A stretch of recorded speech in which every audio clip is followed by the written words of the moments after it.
LemonAid, freshly brought to you by BlessVision Foundation. This episode is sponsored by Rotary Club of Mandarin Hong Kong. Let's have another taste of life.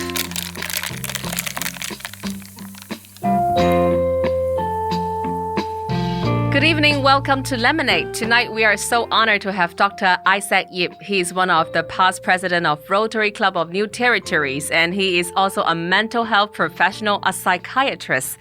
Welcome, Dr. Yip. Thank you very much, BlessVision. And tonight I hope that I can share with you something that is actually quite important for every one of us. Yes, it's so good to have you to be with us tonight. Is being a psychiatrist your dreamed job? Yes, of course, because here in Hong Kong, we are free to choose what specialty we would like to do. And I think psychiatry is a very unique branch in medicine where, when we think about medicine, we always think about the function of our body, or maybe the anatomy, the structure. But actually, psychiatry has a lot more different dimensions, like our psychology, our behavior, and it's also very related to our environment. Because if we are under different environments, different cultures, we tend to have different experience, and even if we have a symptom, we may experience the symptoms differently. So it's actually very holistic in that we not only consider the biological side, but also the psychological and the social environmental aspects as well. Can this mood or mental problem be dealt with?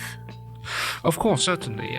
There are, nowadays, especially with the advancement of medicine and also in psychology, there are different kinds of treatments for mood disorder, anxiety disorders, and basically most of the mental health problems. What is the most effective way of the healing? Well, it depends, because when we are talking about an illness, the treatment for a specific kind of illness, like depression, could be very different from one person to another. It is because depression is a diagnosis itself, but our job is to kind of understand the cause behind the depression. Got to define the root. The root cause is.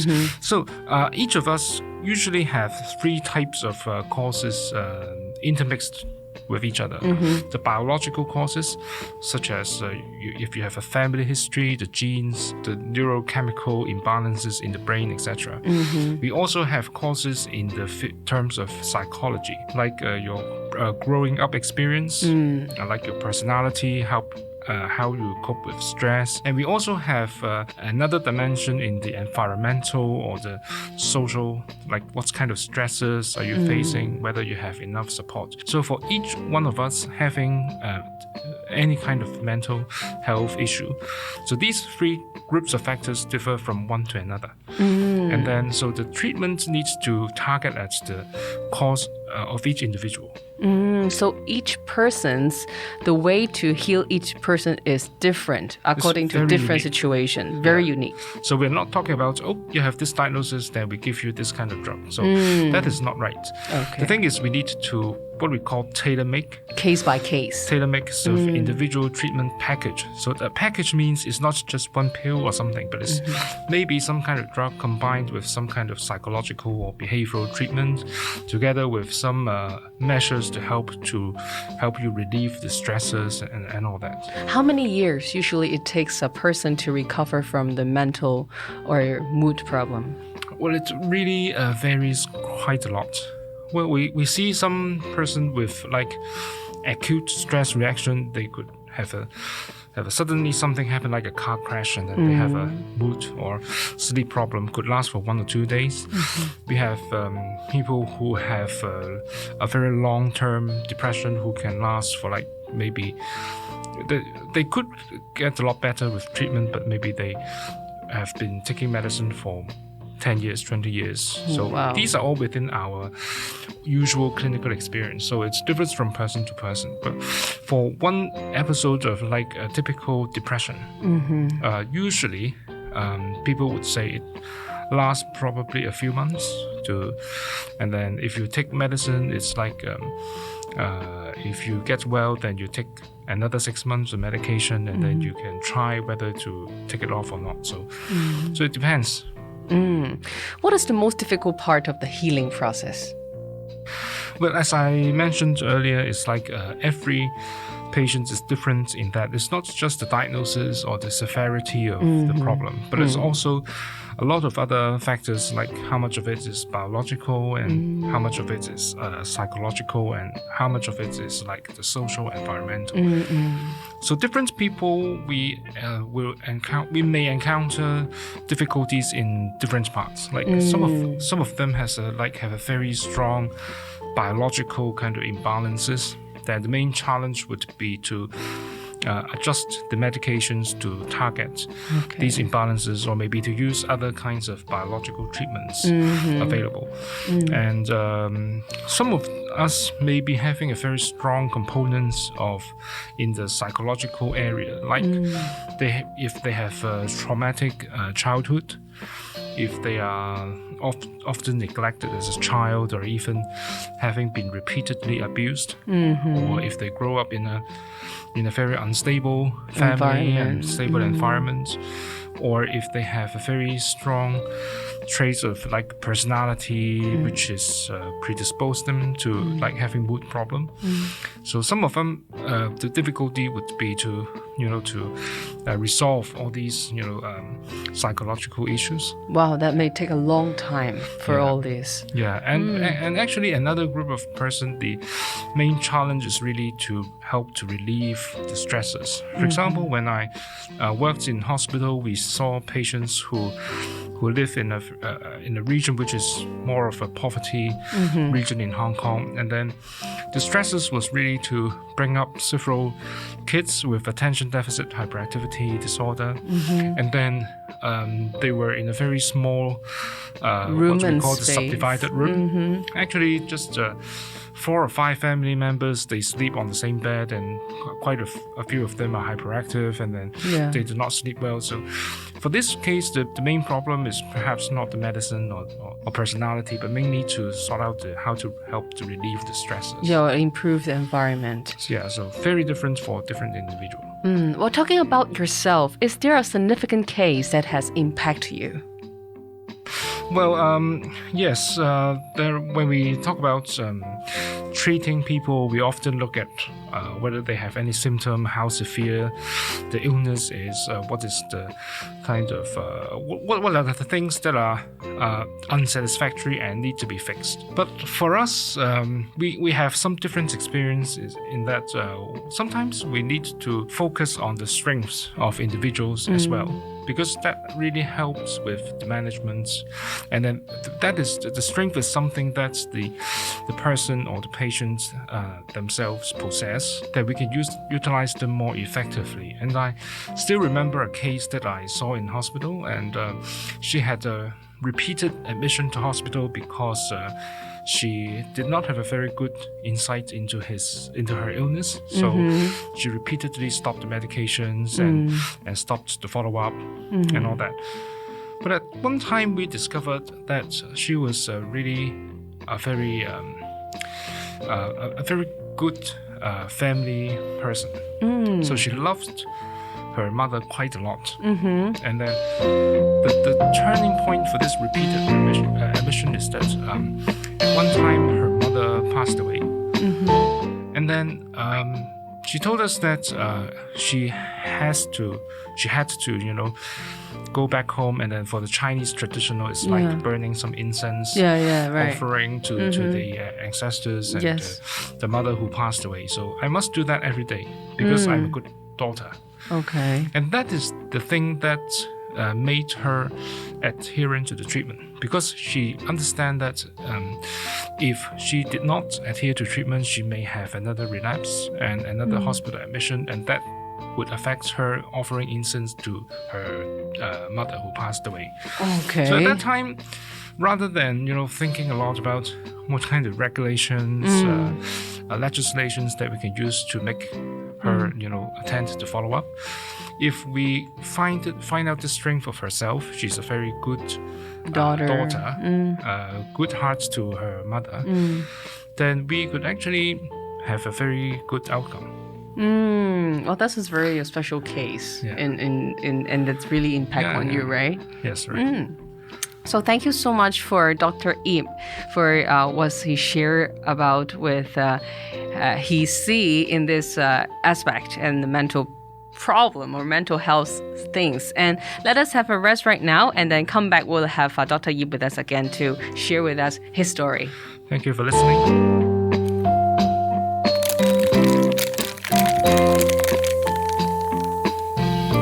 Come back to second part of LemonAid. We thank you for Dr. Ip's with us today. In a community, we usually hear some terms like therapists, counselors, psychiatrists. Actually, what is the difference between these? Okay, actually, it's a good question because a lot of people are confused about all these terms. And in Hong Kong, actually, I think, first of all, one difference is the difference between psychiatrists and psychologists, like clinical psychologists and counseling psychologists. Yeah. A psychiatrist by background is a doctor.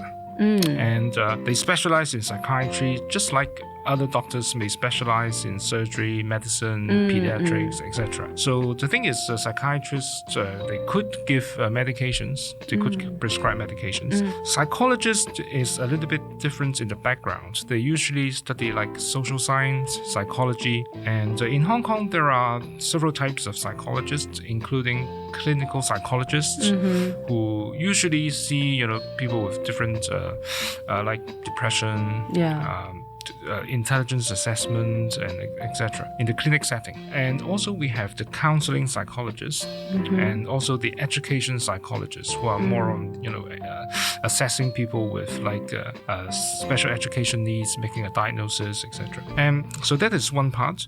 And for the term a counselor is a little bit different. Counselor is supposed to be some person who listen to you and then they help you analyze the problem and sort out the issues and give some advice how to proceed and how to solve the difficulties in everyday living. And a therapist is a very broad term. Actually, a therapist could be a psychiatrist, could be a psychologist, could be a counselor, or it could be a nurse, or could be a social worker. So the thing is that, or it could be other kinds of therapists as well. Like we have play therapists, music therapists. So it's a really broad term. So it depends on what kind of therapy is being offered. But so therapist is just broad term, but we need to see what kind of therapy and then the professional training background. But how about when a person, he doubted whether I or my friend got mental problem, who they have to seek for help first, a therapist, counselor, psychiatrist, or clinic psychiatrist? Well, that is a good question. And well, I think, first of all, as long as you seek help from some mental health professionals, that is a good starting point. So sometimes people approach a psychiatrist, sometimes people approach a counseling psychologist or a clinical psychologist. Sometimes people approach a family doctor who has some, a background training in like psychiatry. Some people may approach a social worker and who has a relevant background and then to help them, deal with some issues. So it doesn't really matter too much, who you started seeking help. But the important thing is you seek for help. Seek for help. But in general, if you have quite severe degree of problem, like how to identify the problem? Like for example, if people with depression, or like if you already have suicidal idea, and for any other mental problems, if you already have like a strong aggression or a violence kind of tendency, like depression, if you are so depressed that you don't eat a lot. You eat just a little bit and you just drink a very small amount of water. So these very urgent and severe cases, I think preferably they could come to see a psychiatrist first. But of course, because as I said, in the management, we would determine, what are the causes and what are the needs of each individual. Quite a lot of time for, even if you come to psychiatrist first, if we identify some like social needs, we would refer them to social workers. And if we identify, some psychological issues like a traumatic upbringing, then we would also refer to a clinical psychologist. So each of us, we refer to each other depending on the need. Actually, I got some friends. They usually got a problem is they told me I doubt myself may have depression or anxieties and something else, but they don't want to go to see the doctor and don't want to go to step out for help because the reason is they're afraid that once they see the doctor will give them medicine. And they were afraid that, when I take the medicine, is that a lifelong to take that medicine? So many people worry about that, and this stopped them to seek for help from the doctor. So, Dr. Yip, can you tell us if really take the medicine, is it a lifelong thing? Right. So the first question is actually we do not it's not like if you go to see a doctor, then the doctor must be giving you medicine. So that is, I think, maybe one of the misunderstandings. And indeed, from our training, we are not only trained at giving or prescribing medications, but we also incorporate something like psychological intervention, behavioral intervention. So sometimes we have patients coming with regularly follow-up, but there is no medication.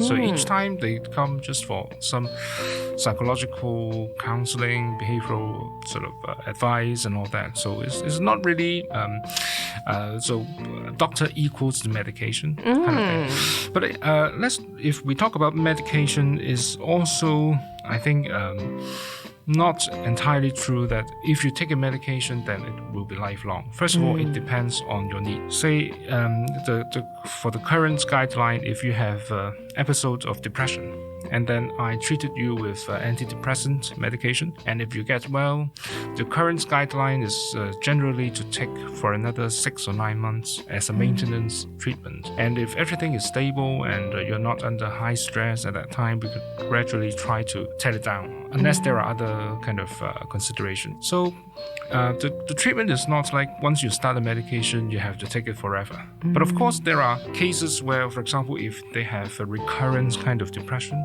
many episodes before, and each time is quite severe, had different suicidal attempts, and currently under high stress, taking care of different people in the family, then of course we would be more cautious, and we may like to maintain the treatment for a longer period of time if it works. So that really depends, and I always said that if you take a medicine for a longer time, it's not because you started the medication, but it's because you really need the medication. It's just like you have diabetes. People diabetes, taking medication or even needing insulin injection. They don't continue the insulin because they started the insulin. They continue the insulin because they have the diabetes, and the diabetes cannot be controlled very well with the other types of treatment. Well, thank you for the clarification. I think this will help us to more relax when we really got some problems. We really need to go to see the doctor first and to see how the doctor suggestions, and then we can work according to that. Well, doctor, how can we relax or seek help if sometimes we really feel so stressed and so anxious? And how you encourage us, how can you walk out from your comfort zone and go to seek help or relax or find doctor? Yeah, I think first of all, when our brain is that when we are very stressed and when we are very emotional, the rational part of our brain, the problem-solving part, couldn't work too well. So I think the first thing is, as you said, to try to calm down and to relax. And then we have an advertisement some time ago on the TV that is about crossing the road, but for stress is always the same, is stop and then think. So how do we stop first?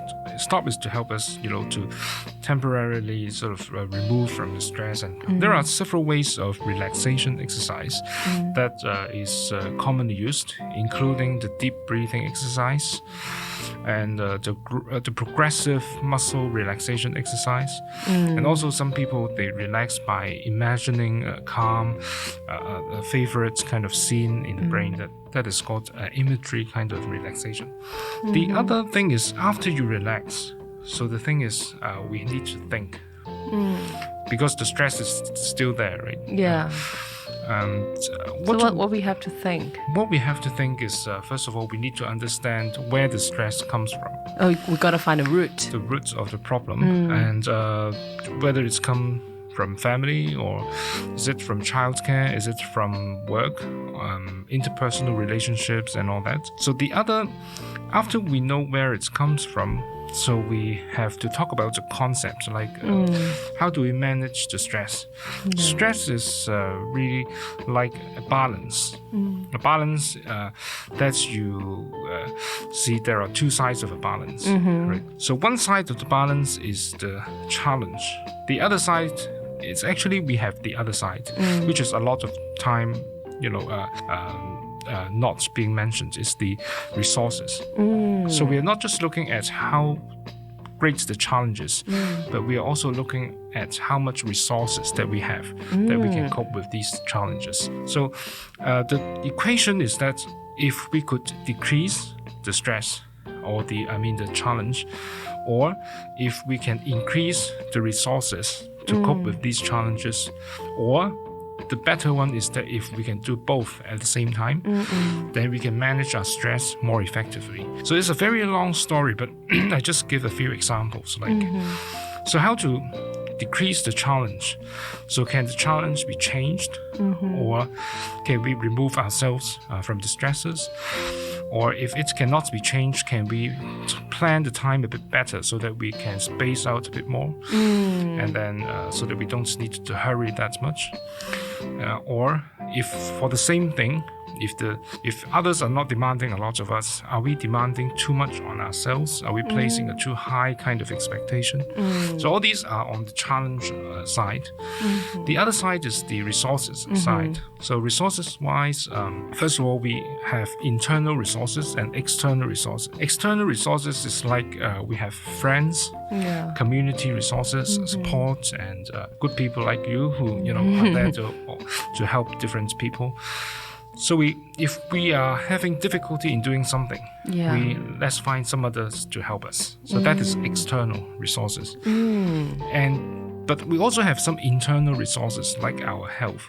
So things which are related to good health, like having a balanced diet, having adequate rest, exercise and all that are important.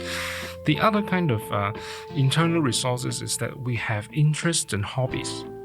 Healthy ones that help us to relax.